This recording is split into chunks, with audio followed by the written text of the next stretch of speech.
Hello everyone, I am Priyanshi. Welcome to my YouTube channel. In this video, I am gonna to teach you the last subunit of Unit 2, Concept and Meaning of Inclusive Education. इसके अंदर हम अपनी last सब unit को करेंगे 2.5 that is about framework acts policy provisions for inclusive education. अब तक हम 4 सब यूनिट्स कर चुके हैं जिसमें हमने किया है कि इंक्लूसिव एजुकेशन का मतलब क्या होता है, फिर हमने पढ़ा था कि भाई प्रिंसिपल्स क्या क्या होते हैं इंक्लूसिव एजुकेशन के, देन हमने किया था इंटीग्रेशन वर्सेस इंक्लूसिव एजुकेशन, और लास्ट जो सब यूनिट 2.4 हमने की थी उसमें हमने किया था barriers and facilitators of the inclusive education की इंक्लूसिव एजुकेशन में रुकावटें कौन कौन सी आती हैं, कौन सी चीजें हेल्प करती हैं इंक्लूसिव एजुकेशन को प्रमोट करती हैं, वो सब हमने अभी तक किया है। अब लास्ट सब यूनिट है हमारी कि सरकार ने इंक्लूसिव एजुकेशन के लिए क्या क्या एक्ट्स लेकर आई है, क्या पॉलिसी लेकर आई है, क्या फ्रेम कौन कौन सी पॉलिसीज जो है सरकार इंक्लूसिव एजुकेशन के लिए लेकर आई है। इंक्लूसिव एजुकेशन जिसमें हम स्पेशल एजुकेशन नीड्स वाले बच्चे को और एक नॉर्मल बच्चे को एक साथ बिठा के पढ़ाते हैं, तो सरकार ने इसके लिए क्या क्या किया है। तो हमें मेनली 3 पॉलिसीज के बारे में पढ़ना है। पहले हम पढ़ेंगे सर्व शिक्षा अभियान के बारे में जो आई थी 2001 में। सेकेंड हम पढ़ेंगे inclusive education for disabled at secondary stage, ये आया था 2009 के अंदर। फिर लास्ट हमें पढ़ना है अबाउट द राष्ट्रीय माध्यमिक शिक्षा अभियान RMSA, ये भी आया था 2009 के अंदर। इन तीनों को हमें एक एक करके पढ़ना है, इनका मतलब क्या है, कौन से साल में शुरू हुई, इनके एम्स एंड ऑब्जेक्टिव्स क्या क्या थे, ये 3 पॉलिसीज हमें पढ़नी है। स्टार्टिंग फ्रॉम द फर्स्ट, सर्व शिक्षा अभियान SSA इसकी शॉर्ट फॉर्म हो गई। 2001 में अटल बिहारी वाजपेयी जी ने इसको लॉन्च किया था। इसका एम क्या था? इसका एम था to achieve the goal of universalisation of elementary education UEE। ये चाहते थे कि जो एलिमेंट्री एजुकेशन है, एलिमेंट्री एजुकेशन जो स्टार्टिंग के ईयर्स के अंदर दी जाती है बच्चे को, तो यानी हम कह सकते हैं 5वीं क्लास तक, 5th क्लास तक की जो एजुकेशन होगी वो एलिमेंट्री एजुकेशन में आएगी, nursery KG and 5th class तक। तो वो चाहते थे कि हर एक बच्चा जो हो उसे एलिमेंट्री एजुकेशन हम प्रोवाइड करें, वेदर वो स्पेशल एजुकेशन नीड का बच्चा हो या सिंपल नॉर्मल बच्चा हो। तो इसी को है सर्व शिक्षा अभियान की, सबको जो है हम शिक्षा प्रोवाइड करें, सबको एजुकेशन प्रोवाइड करें, universalisation of the elementary education. और ये कहता है कि भाई अडॉप्ट जीरो रिजेक्शन पॉलिसी, ये जो सर्व शिक्षा अभियान है वो अडॉप्ट करता है जीरो रिजेक्शन पॉलिसी। इसका क्या मतलब है? जीरो रिजेक्शन पॉलिसी है कि हम किसी का भी एडमिशन हम रिजेक्ट नहीं करेंगे। जीरो रिजेक्शन का भी क्या होता है, हम किसी बच्चे का एडमिशन जैसे रिजेक्ट कर देते हैं कोई स्कूल, तो ऐसे हम नहीं कर सकते हैं। ये चाहता था सर्व शिक्षा अभियान ताकि हर एक बच्चे को एजुकेशन हम दे सके। Next, it covers the following components, इसके अंदर ये सारी चीजें आती हैं जो education for the disabled students है, उसके अंदर ये सारी चीजें आती है। पहली बात आती है अर्ली डिटेक्शन एंड आइडेंटिफिकेशन, कि जो डिसेबल्ड बच्चा है उसको हम जल्दी से डिटेक्ट करें कि हाँ वो डिसेबल्ड है, उसके अंदर कोई बीमारी है, वो डिफरेंटली एबल्ड है, उसको स्पेशल एजुकेशन नीड्स की जरूरत है, तो उसको डिटेक्ट करें, उसको आइडेंटिफाई करें कि ये बच्चा है, इसको हमें स्पेशल एजुकेशन नीड्स प्रोवाइड करनी चाहिए। तो पहली बात तो यही आती है अर्ली आइडेंटिफिकेशन, अर्ली डिटेक्शन, कि हम चेक करें कि इस बच्चे को हमें स्पेशल एजुकेशन नीड्स प्रोवाइड करनी है। नेक्स्ट और क्या क्या आता है, एड्स एंड अप्लायंसेस। अब हमें पता चल गया कि भाई इस बच्चे को स्पेशल एजुकेशन नीड्स की जरूरत है, तो हम उसे एड्स एंड अप्लायंसेस प्रोवाइड करेंगे ताकि उसको हेल्प मिल सके एजुकेशन के अंदर।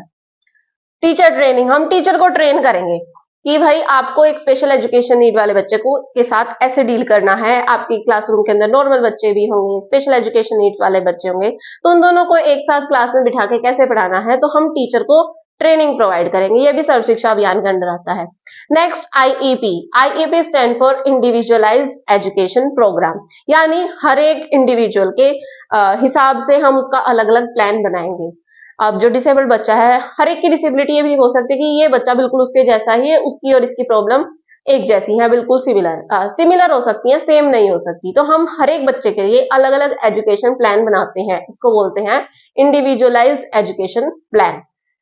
तो हर एक बच्चे के लिए हम इंडिविजुअलाइज्ड एजुकेशन प्लान डिजाइन करेंगे, उनके पेरेंट्स से मिलके, बच्चे की नीड्स को ध्यान में रखते हुए, टीचर अपने हिसाब से अपने आइडियाज देगी, तो उस हिसाब से एक इंडिविजुअलाइज एजुकेशन प्लान बनाया जाता है। नेक्स्ट बात आती है रिसोर्स सपोर्ट।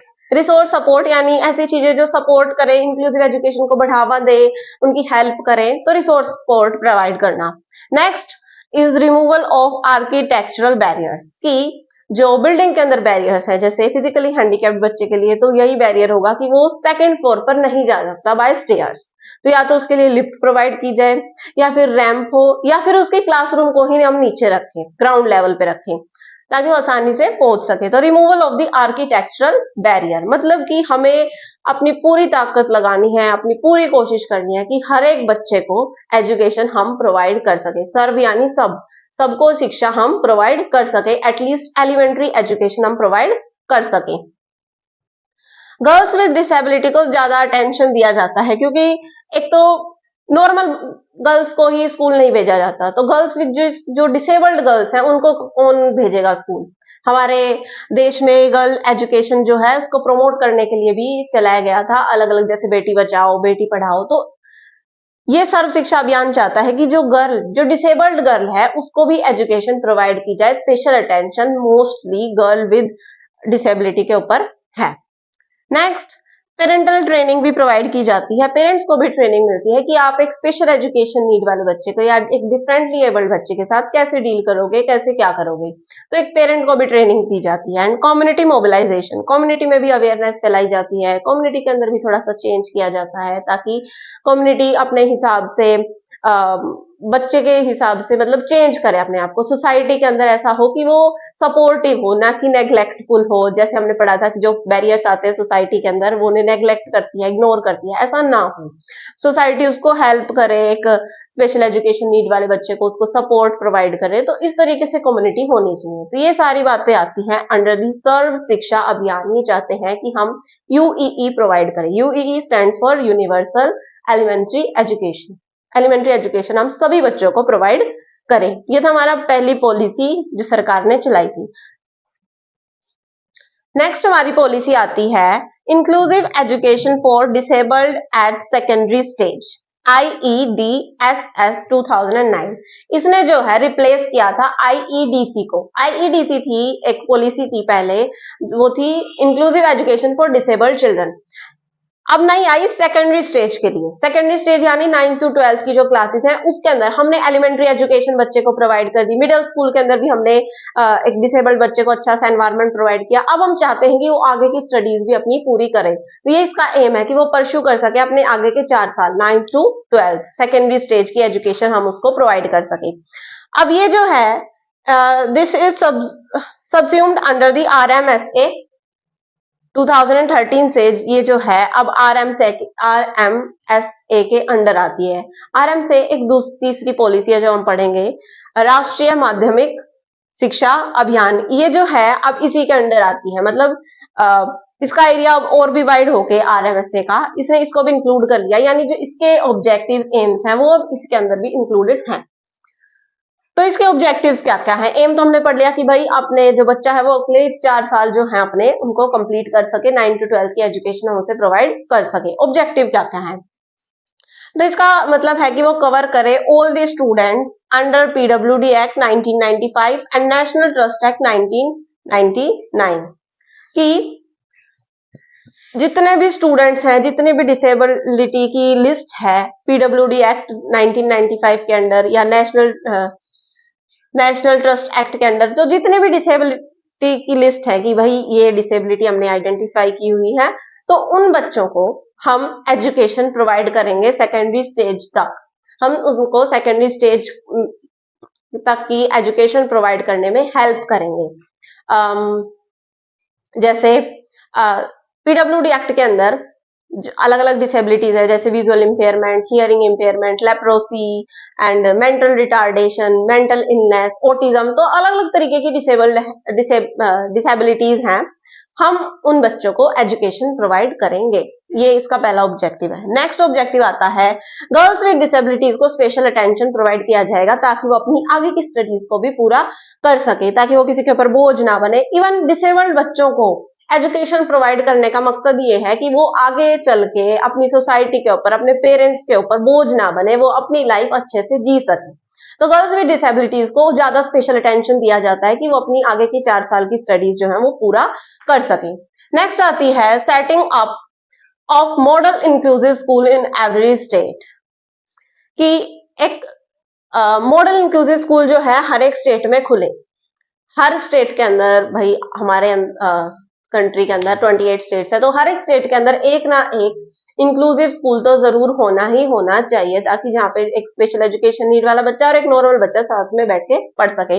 तो हर स्कूल के अंदर एक इंक्लूसिव स्कूल होना चाहिए। इसके ऑब्जेक्टिव से किसके, inclusive education for disabled at secondary stage 2009 में आया था। अब एक और पॉलिसी वो भी 2009 में ही आई थी, जो थी राष्ट्रीय माध्यमिक शिक्षा अभियान RMSA। इसका क्या ऑब्जेक्टिव था या इसका क्या एम था? इसका एम था to provide the conditions for efficient growth, development and equity for students, की हर एक ऐसी कंडीशंस हम प्रोवाइड करें बच्चे को कि बच्चे के अच्छे से ग्रोथ हो सके, अच्छे से डेवलपमेंट हो सके, और क्वालिटी एजुकेशन हम प्रोवाइड करें, और इक्विटी हमें मिले। इक्वालिटी और इक्विटी में डिफरेंस मैंने आप लोगों को पहले बताया था। इक्वालिटी के अंदर हम starting point and ending point same रखते हैं, लेकिन इक्विटी के अंदर हम स्टार्टिंग पॉइंट थोड़ा सा मॉडिफाई कर देते हैं, ताकि जिस बच्चे के पास रिसोर्सेज नहीं है हम उस बच्चे को रिसोर्सेज प्रोवाइड करेंगे, जिस बच्चे के पास ऑलरेडी रिसोर्सेज हैं हम उसको देने मतलब कि रहने देते हैं। इस तरीके से होता है इक्विटी, मतलब जिसके पास जिस चीज की कमी है हम उसको वो चीज प्रोवाइड करते हैं, होती है इक्विटी। तो इसका एम है कि हम ऐसी कंडीशंस बनाएं कि हर एक बच्चे की अच्छे से ग्रोथ हो सके, डेवलपमेंट हो सके, इक्विटी हम प्रोवाइड कर सकें। नेक्स्ट इसके अंदर आता है कि भाई it includes multi dimensional research, कि हर एक तरीके से टीचर्स वगैरह या साइंटिस्ट वगैरह रिसर्च करें कि कैसे बच्चों के लिए एजुकेशन हम प्रोवाइड करें, कैसे ट्रेनिंग प्रोवाइड की जाए, तो इस तरीके से रिसर्च करेंगे।